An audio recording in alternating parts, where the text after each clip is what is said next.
They didn't just leave me. They buried me. And for a while I stayed buried. My name was Emma Ward. I say was because the woman known by that name is gone now, buried beneath dirt, betrayal, and silence. The woman I am today, she was born in darkness, in pain, in the cold earth that tried to keep me. This is not just a story of betrayal. This is the story of my death and what came after. It was supposed to be a surprise anniversary trip. We were married 5 years. Me and Daniel. The man I loved more than my own breath. The man I trusted with every inch of my soul. He said we were going off-grid for the weekend. No phones. No distractions. Just nature, he said. Just us. I didn't question him. Why would I? He smiled as he drove. Said he found a secret spot in the woods. Isolated. Beautiful. Private. It was all of those things. But when he stopped the car and asked me to get out, when he opened the trunk, when I saw the shovel, I laughed. What is this, some twisted camping prank? He didn't laugh back. That's when I knew. Something was wrong. I ran. Foolishly. Barefoot. But he caught me. He hit me once. That was all it took. I remember falling. The sharp sting of roots beneath my palms. The sound of wind in the trees like whispers of warning. Then, blackness. When I woke up I was in a hole. Not deep. Just enough. Just enough to make it hard to breathe. I was bleeding. Disoriented. And alone. He left me there. No note. No reason. Just dirt. Just silence. Just death. I don't remember how long I lay there. The cold crept in. My fingers went numb. My vision blurred. I wanted to scream, but even my voice had abandoned me. And somewhere in that hollow place I felt it. The last beat of her. Emma. The girl who wore pastels. Who smiled too easily. Who begged to be loved. She was slipping away. And I didn't fight it. I let her die. Not because I gave up. But because she was too soft for this world. She trusted the wrong man. She followed him into the woods. He believed in love. That woman. She couldn't survive what was coming. So she died. And in that grave something else woke up. Something ancient. Something feral. Not a victim. Not a survivor. A woman. A force.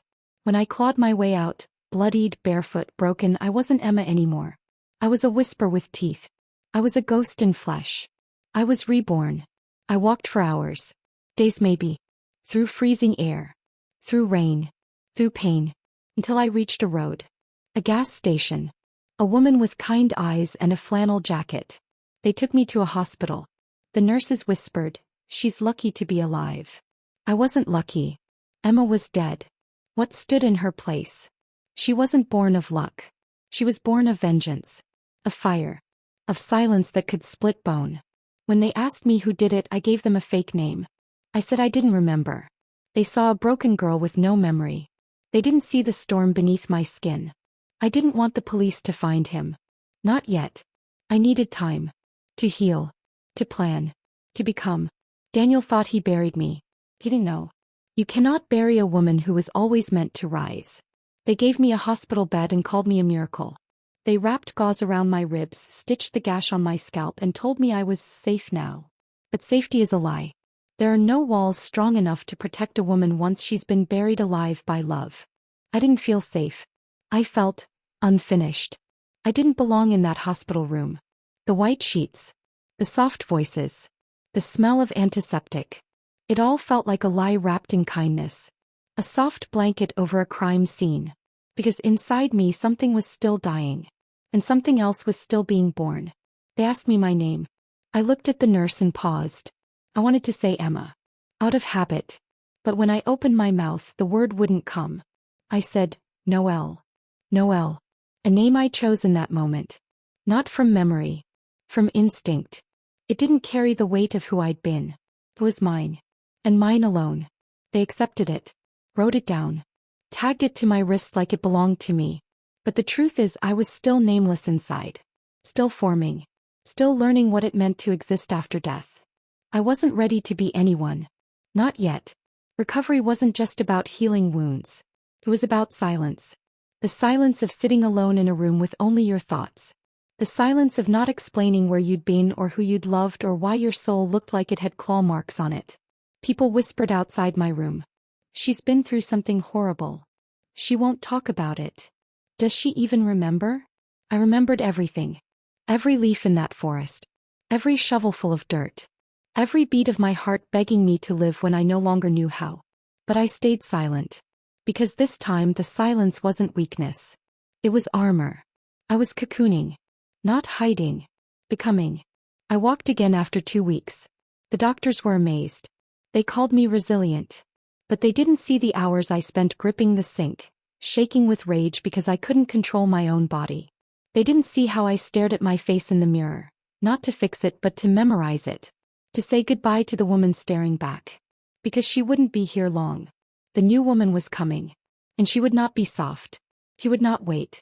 He would not be buried again. I was discharged under the name Noelle Sloan. They gave me a bag of donated clothes, a counselor's number, and a pamphlet about trauma recovery. I didn't take the pamphlet. What I took was a bus. To nowhere. To a small town with no questions. To a rented room above a diner where no one knew my name. Where I could rebuild without being seen. At night, I would lie on the mattress and talk to the old version of myself. Emma. I told her things I never said when I was alive. I'm sorry I made you beg for love. I'm sorry I stayed quiet when your soul was screaming. I'm sorry I believed him when he said you were too emotional, too needy, too much. But most of all I told her this. Thank you for dying. Because she had to. So I could live. I got a job as a waitress. The shifts were long. The tips were small. But the routine was holy. For the first time in years, I wasn't orbiting around someone else's world. I was moving. Breathing. Earning. And building. Piece by piece. Day by day. No one knew I used to be a wife. No one knew my skin still burned when someone reached for my wrist. No one knew I still flinched at the sound of dirt shoveling into a pit, sometimes replayed in dreams. They just saw Noelle. The quiet woman who moved like she had secrets but smiled like she didn't need to share them. And that was exactly how I wanted it. Because silence is where transformation begins. But one night, 3 months after I was left to die, I stood in the mirror again. And I saw her. Not Emma. Not a ghost. Not a woman still clawing through the dark. Noelle. Me. Strong jaw. Sharper eyes. Different hair. Still haunted but standing taller than the fear. I touched my face and whispered. You are not his wife. You are not his grave. You are not the girl who went into the woods. You are the woman who walked out. And for the first time since I'd crawled out of that shallow grave, I smiled. Not a mask. Not polite. A real smile. Not because I was healed. But because I wasn't done yet. Not even close. There's a moment in every transformation when the pain shifts. When it stops being something that weighs you down. And becomes something you can wield. I used to think revenge meant rage. A burning scream. A bloody reckoning. But when you've been left to die, when you've clawed through the dirt and darkness alone, your silence becomes more terrifying than any scream. Because now I wasn't just breathing. I was watching, listening, and I was ready to begin. I didn't go looking for Daniel right away. The old me might have stormed into the city demanding answers, craving closure. But Noelle? She understood the difference between noise and strategy. So I started simple. Small searches at the diner between shifts. Public databases. Financial news articles. Nothing too deep, just breadcrumbs. I found him in a press release. He'd launched a new venture with an investor I didn't recognize. A sleek startup in tech and sustainability. Exactly the kind of thing that drew attention from people who didn't know better. He looked healthy, happy, untouched. And standing next to him was her. The reason he buried me. Her name was Isla. Blonde. Perfect. She clung to his arm in that photo like I used to, like she believed she was safe. Maybe she was. For now. The first time I said his name aloud again, I was alone. I whispered it like a dare. Daniel. It didn't make me flinch. That's how I knew I was ready. It wasn't about hurting him anymore. It was about erasing his illusion of control. He thought I was dead. He thought I'd never rise again. No. I was a storm waiting at the edge of his perfect little life. He just didn't know it yet. I created a new identity, not just a name but a history. Noelle Sloan, consultant, entrepreneur, investor. I paid a tech-savvy bartender at the diner $300 cash to help me set up untraceable socials, a clean digital presence and an encrypted phone. I don't want to be found, I told him. He nodded. That's usually the kind of people who end up doing the most damage. I smiled. He wasn't wrong. The first crack came through Isla. She had a public account. Of course she did. She documented her life with Daniel like it was a fairy tale. Matching watches, wine tastings, charity galas. And in one post she tagged the name of their PR agent. That was all I needed. From there I traced their inner circle, agents, consultants, sponsors. People who didn't think twice about liking a post or commenting "beautiful couple" under a filtered photo. I studied them like puzzle pieces. What they posted. What they wore. What they ignored. Because people's silence often tells you more than their words. And it didn't take long before I found the first lie. A woman named Heather Kane, an ex-business partner of Daniel's. Sued him quietly. Settled even quieter. Her company went under 3 months later. She never spoke of him again. Until I emailed her. Not as Noelle. But anonymously. What he did to me was worse. "You're not alone." She replied 2 days later. "Where did you find me?" I thought I was the only one. I wasn't the only one. There were others. Women. Employees. Partners. All left in Daniel's wake. Financially gutted, emotionally wrecked, reputation stained. He'd made himself look like a visionary. But underneath, he was a graveyard. I collected their names. Their stories. Their evidence. Not for court. Not for pity. For the truth. Because truth, once revealed, doesn't need a courtroom. It just needs the right moment to speak. One evening I stood at the bus stop outside the grocery store. A woman passed me dragging her child, arguing over cereal. And it hit me. This was the life I once thought I'd live with Daniel. A family. Normalcy. Chaos wrapped in love. But now. That vision was a memory I didn't miss. I didn't want that life anymore. I didn't want to return to who I was. Because she was built for survival. And I was built for something more. The final trigger came in the form of a message. From an unknown number. Emma. My blood turned to ice. No one had called me that name in months. I stared at the screen, heart racing. Then another message. I know it's you. I saw the transfer. Please just tell me why. I didn't recognize the number, but the fear in those words? I knew exactly who it was from. Daniel. Somehow he'd seen movement in an old account I hadn't fully closed. Somehow he felt me stir. Good. Let him feel the wind shift. Let him wonder if the past was clawing its way back. Let him look over his shoulder and ask himself, what if she's still alive? As I was. And I was walking straight toward him. Not as his wife. Not as his ghost. But as the woman he buried. And failed to keep down. I didn't walk back into the city. I arrived. Like a quiet storm on a cloudless day. No sirens. No warning. Just a shift in the air so subtle no one noticed until it was too late. It had been 6 months since I clawed out of the earth Daniel tried to bury me in. 6 months of silence. 6 months of building myself piece by piece. And now I was ready to walk through the ashes of my old life. Not as the woman he abandoned. But as the force he never saw coming. I wore black. Not to mourn. But to remind myself that I had already died, and everything that came after was mine to write. Tailored pants. Clean lines. Eyes lined sharp like steel. No wedding ring. No weakness. Only Noelle. I stepped off the train and into the city like I owned the pavement. The skyline hadn't changed. The people hadn't changed. But I had. They wouldn't recognize me. Not because of my hair or my voice. But because I no longer carried the energy of someone waiting to be loved. No. I was the kind of woman who made others earn her silence. The first thing I did was check into a boutique hotel downtown. No identification. No questions. The woman at the front desk smiled politely as I slid her an envelope with cash. "Traveling for business?" she asked. I smiled back. "No. Closure." She didn't ask again. Daniel's company, Novaris Capital, had expanded fast, too fast. And I knew from experience that anything built on charm alone crumbled with the right amount of pressure. He called it a tech innovation firm. But really it was a playground for his ego. My target wasn't him, not directly. It was his reputation. His name. His illusion of power. And that meant starting with his new partner, Isla. She worked out of a glass office on the 26th floor of the company's flagship building. I visited posing as a potential investor. Fake name. Fake business card. Real confidence. They welcomed me in without hesitation. Isla greeted me herself. Blonde. Ambitious. Polished. But young. Too young to understand the depth of the man standing beside her. Too trusting to know she'd already been positioned as his next shield. She smiled brightly and gestured to a seat. Tell me what drew you to Novaris.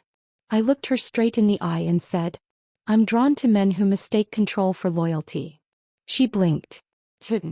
I smiled. Tell Daniel I said hello. And I left before she could respond. Sometimes the sharpest strike is curiosity. Let them chase the unease. Let them feel something slipping through their fingers. That night he called me. Of course he did. Blocked number. Same voice. Emma. His voice cracked. I stayed silent. I know it's you, he whispered. I saw you. I let the silence stretch until I could feel his panic start to vibrate through the line. Then I said calmly, you buried the wrong woman. Let him sit with that. Let it rot inside him. I didn't want an apology. I didn't want tears. I wanted his mask to fall, publicly. And I knew just how to do it. 3 days later I met Heather Kane, the woman whose business Daniel crushed, who had settled under duress and kept her silence. We met in a bookstore cafe under the guise of a casual meetup. She didn't recognize me at first. But when I said, I was the one in the forest, she dropped her coffee cup. We talked for hours. And by the end she handed me a flash drive. Emails. Documents. Legal threats. Proof. I was scared, she said. But I've been scared long enough. One by one, the women he discarded, the partners he lied to, the clients he manipulated, they began to come forward. Quietly. Through me. They didn't want justice in the traditional sense. They wanted exposure. And I would give it to them. I sent the documents anonymously to 3 financial blogs, 2 watchdog agencies, and 1 reporter known for taking down tech moguls. Within a week, the headlines began to crawl. Too fast, too clean. The hidden skeletons of Novaris Capital. Anonymous source links Yo to financial coercion fraud. He left me ruined. Whispers from Daniel Everett's past emerge. Daniel panicked.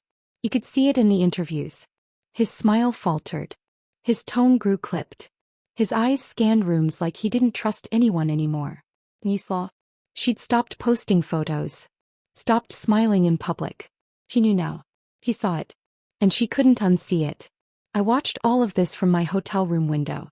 Not laughing. Not crying. Just watching. The version of me who needed revenge. She died with Emma. Noelle? She wanted something deeper. Peace. Not the kind that came from forgiveness. The kind that came from power. From taking back control. From building something untainted. I left a letter at Daniel's office. Unmarked. 1 page. It said, you taught me what it meant to die. I taught myself what it meant to be reborn. You won't see me again. But you'll feel me. Every time something slips from your grip. Every time someone leaves without explanation. Every time you look in the mirror and wonder if she's out there. Watching. I am. And let him sit with that. Let him wonder if every stranger on the street carries my fire. Because in truth, he didn't bury a woman. He awakened a storm. There's a moment every predator fears. Not when their prey fights back, but when it no longer runs. When the hunted becomes still, unflinching, watching them with eyes that no longer beg but judge. That's what Daniel saw when I finally walked back into his world. Not Emma. Not a victim. But the woman he couldn't kill. The headlines didn't stop. The investigations had begun. 3 sponsors pulled out of Novaris Capital. 1 investor filed a suit. And the press was circling like vultures around the image he once polished so perfectly. He was spiraling. Desperate. So it wasn't surprising when the email came. Subject just once. If you're out there, if you're alive, please, just talk to me. 1 time. No press. No lawyers. Just us. I didn't respond right away. Not because I was afraid. But because I wanted him to wait. I wanted him to feel what it's like to whisper into the void. And then when the silence grew unbearable, I replied. 1 meeting. You don't get a second. I chose the location. An abandoned train station just outside the city. Once grand, now hollowed by time. How fitting. A place built for movement now frozen in rust. Daniel arrived before me, standing under a cracked archway. Expensive coat, wrinkled shirt, tired eyes. He looked smaller. Not physically, spiritually. Like the weight of his sins had finally started to settle into his bones. He turned when he heard my steps echo down the corridor. And for a second I saw it. Recognition. But not of my face. Of my absence. I stopped a few feet away. He opened his mouth, but I raised a hand. "No apologies," I said quietly. "You lost that right." His jaw clenched. "I thought you were dead." I tilted my head. I was. Silence. Then. "I made mistakes, Emma." "No," I cut him off. "You made a choice." He swallowed hard. I panicked. Things were falling apart. I didn't know how to fix. "You dug a grave and left me in it, Daniel." His face paled. "I came back for you," he said. "After. I went back. But you were gone. Because I crawled out." My voice sharpened. "Not for you. For me." He took a shaky breath. "I'm not that man anymore." I nodded slowly. "Neither am I." And for the first time I let him see it. The stillness in me. The strength. The absence of any desire to forgive. He looked at me like he was seeing a ghost. But I wasn't haunting him. I was showing him that nothing he did could keep me buried. That he had no hold on me anymore. He stepped forward, eyes wet. "Do you hate me?" I thought about it. "No," I said. "Hate is still a tether. You don't deserve one." And with that I turned to leave. But just before I stepped through the rusted door I paused. "I buried Emma in that forest," I said over my shoulder. But Noelle walked out. And she doesn't look back. Then I walked away. And for the first time since the night he left me for dead, I felt weightless. Not because it didn't hurt, but because he didn't matter anymore. Back in the city, I received a message from Heather. 3 more women came forward. "You started something." I didn't reply. I didn't need to. Because it wasn't about me anymore. It was about every woman who had been buried in silence. And it was about reminding the world. We don't stay in the ground. We rise. We become. We return not to beg, but to end the story on our own terms. Rebirth doesn't come with fireworks. It doesn't announce itself. It settles into your bones quietly, like sunrise after a storm. Like air after suffocation. It had been almost a year since Daniel tried to bury me in the woods. Almost a year since I clawed through dirt, blood, and betrayal, alone. Almost a year since Emma Ward died, and I became Noelle. And now, standing on the balcony of my new apartment overlooking the coast, I realized something. I was free. Not just from him. From needing anyone's permission to exist. The fallout from Daniel's exposure had reached its peak 3 weeks earlier. Lawsuits. Internal investigations. 2 major sponsors walked away. Investors pulled their funds. Nisla. She left too. Not with drama. Just quiet deletion of every photo, every tag, every trace of him. She disappeared the way I once had. Only now he was the one left behind. He tried damage control. Interviews. PR statements. A full denial campaign. But there's one thing a man like Daniel can never outrun. The truth. It clings. It stains. And once it's out, the world finally sees the cracks. I didn't watch every headline. Just the last one. Novariso steps down amid mounting allegations. A single photo. Daniel walking out of the building he once ruled, head down, face pale. And in that moment I didn't feel triumph.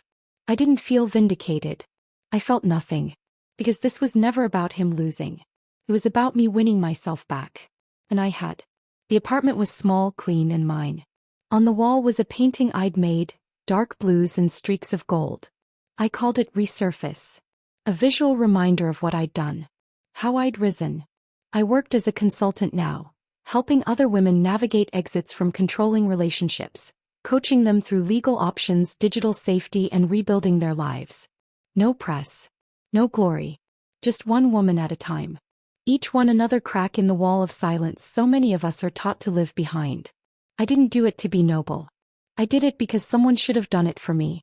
Now I was that someone. One afternoon while walking through the local market, I saw a man who looked like Daniel. Just for a second. Same walk. Same shoulders. But when he turned, it wasn't him. Still I froze. Not in fear. Just stillness. And then something unexpected happened. I smiled. Because that moment proved something to me. I didn't fear his face anymore. I didn't brace for impact. Because he was no longer inside me. I wasn't carrying him in my bones. I wasn't haunted. I was whole. Later that night I received an anonymous message. I saw you. You look different. Stronger. I didn't need to ask who it was from. I didn't reply. I just stared at the message. Then I deleted it. That was the last time he ever tried to reach me. And it was the last time he mattered. People always ask what happens after the ending. After the pain. After the confrontation. After the fire burns out. The truth?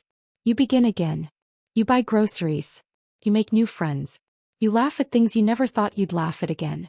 You trust, cautiously, wisely. You sleep deeply. Not because the nightmares are gone, but because you know who you are when they end. Me. I wake up every morning knowing I died in the woods that night. But I didn't stay buried. I rose. Stronger. Wiser. Untouchable.